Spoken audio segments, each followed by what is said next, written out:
मुझी प्यारी अम्मा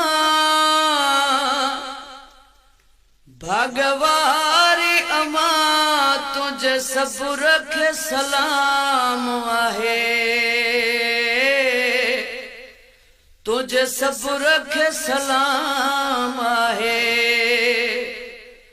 मुझे लाए ॾिनियूं कुर्बानियूं अथई, तुझे जिगर खे सलाम आहे, तुझे जिगर खे सलाम आहे। मुझी प्यारी अम्मा भगवारी अम्मा तुझे सब रखे सलाम आहे, तुझे सब रखे सलाम आहे। हर साह में तू ही संभाली थी, अल्लाह दई तू पाली थी। ओ हर साह में तू ही संभाली थी, अल्लाह दई तू पाली थी। रब शाद रखई आबाद रखई, तुझे फिक्र के सलाम आहे, तुझे सब्र के सलाम आहे। मुझी प्यारी अम्मा भगवारी अम्मा तुझे सब्र के सलाम आहे, तुझे सब्र के सलाम आहे। तुझो रिश्तो सब खां अज़ीम आहे, मिलियो तो रब खां अज़ीम आहे। ओ तुझो रिश्तो सब खां अज़ीम आहे, मिलियो तो रब खां अज़ीम आहे। जहिड़ी महल मुखे आहीं दुआऊं कंदी, उन पहर खे सलाम आहे,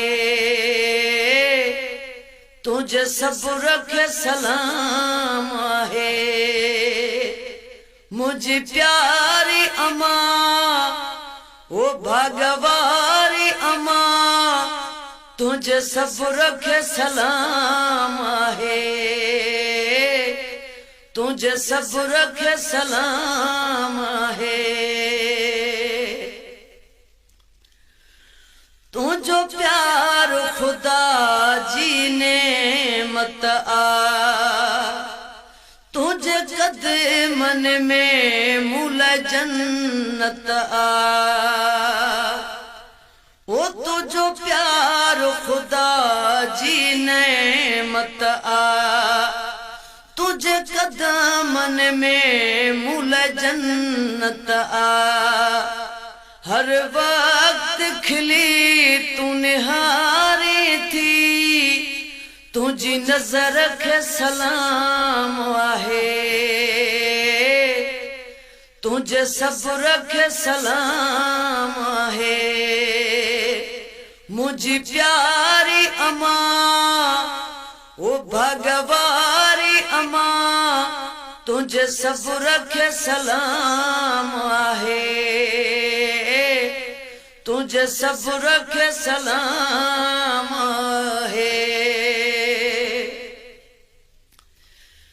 ओ चवे ज़ाकिर अब्बासी ओ मिठीड़ी अम्मा तुझे शान में कहेड़ा लफ्ज़ लिखां। ओ चवे ज़ाकिर अब्बासी ओ मिठीड़ी अम्मा तुझे शान में कहेड़ा लफ्ज़ लिखां।